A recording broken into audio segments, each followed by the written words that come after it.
일치 투자 철학. 제5장 당신의 투자 목적은 무엇인가? 워런 버핏은 투자의 첫 번째 원칙은 돈을 잃지 말라이며 두 번째 원칙은 첫 번째 원칙을 절대로 잊지 말라는 것이다 라고 자주 이야기한다.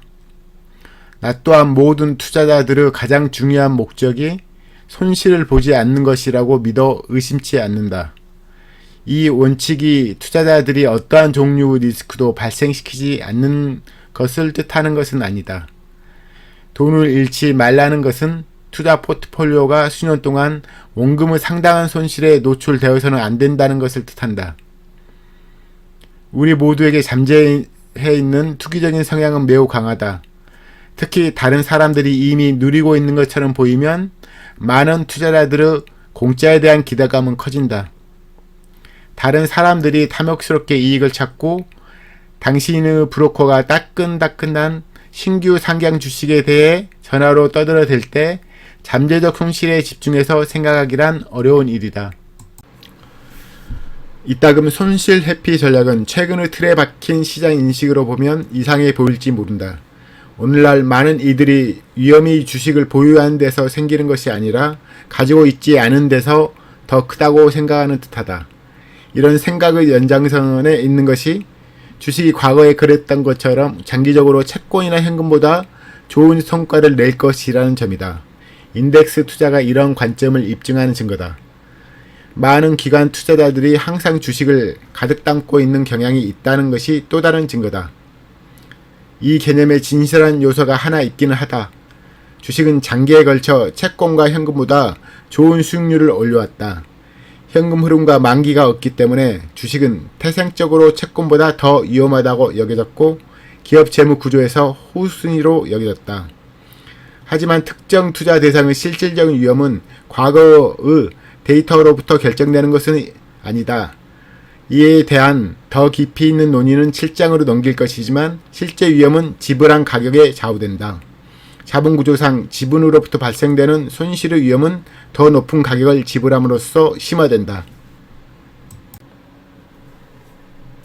또 다른 일반적인 믿음은 위험 회피가 투자 성공과 양립할 수 없다는 것이다. 이 관점은 높은 수익은 높은 위험을 수반해야만 얻을 수 있을 뿐 아니라 장기적인 투자 성공은 위험 회피보다는 위험을 찾고 그것을 더 안 해야만 가능하다고 본다. 반대로 왜 나는 위험 회피가 투자에 있어 가장 중요한 유일한 요소라고 믿는 것일까? 당신에게 $1000가 있다면 2배가 되거나 전부 잃는 동전 던지기 한 판에 돈을 걸겠는가? 아마도 그러지 않을 것이다. 당신은 모든 재산을 그 같은 도박에 거는 위험을 감수하겠는가? 물론 아닐 것이다. 엄청난 금액의 손실이 생활 수준을 훼손시키는 것에 비해 상환하는 이익이 똑같게 생활 수준을 높여주지 않을 것이기 때문에 베팅할 사람은 많지 않을 것이다. 당신이 위험 회피적인 대다수 투자자들 중 한 사람이라면 손실 회피 전략이 당신의 투자 철학의 초석이 되어야만 한다. 탐욕적이고 단기적인 관점의 투자자들은 손실 회피에 따른 확고한 수학적인 이유를 놓쳐버릴 것이다. 복리의 효과는 완만한 수익이더라도 수년에 걸쳐서는 확실하게 나타난다. 그렇지 않다면 누구도 믿을 수 없는 터무니없는 말이다. 상대적으로 적은 수익률일지라도 인내심은 당신의 순자산의 복리에 있어 가장 중요한 위치를 차지한다. 복리의 중요성으로부터 얻는 필연적 결론은 수년간의 투자 성공의 주요한 효과도 단 한 번의 큰 손실로 인해 한꺼번에 완전히 파괴되어 버릴 수 있고 이를 회복하는 것은 매우 어렵다는 점이다. 즉 투자자에게는 원금 손실의 상당한 위험을 무릅쓰고 변동성이 크거나 때때로 투기적인 이익을 얻는 것보다 하락 위험이 제한된 상태에서 지속적으로 괜찮은 수익률을 얻는 것이 더 낫다. 다시 언급하는 이 책의 테마 중 하나가 미래는 예측 불가능하다는 것이다. 경제가 얼마나 빨리 좋아질지 나빠질지, 인플레이션율이 얼마일지, 이자율과 주가가 오를지 내릴지 아무도 알 수 없다.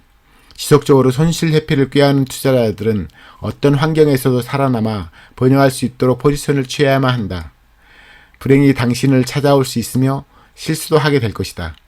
우리는 한 세계에 한두 번 경제적 침체나 금융시장의 패닉이 나타나거나 미국 경제의 초인플레이션이 절대 없을 것이라고 생각하지만 신중하고 현명한 투자자는 금융 재앙이 일어날 수 있다는 인식하에서 자신의 포트폴리오를 관리해야 한다.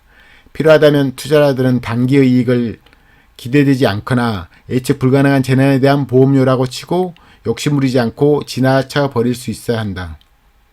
손실 회피를 안전한 투자 전략이라고 할 수는 없다. 이것이 무엇을 매수하고 매도해야 하는지 혹은 어떤 위험을 수용할지 아닐지 알려주지는 않는다.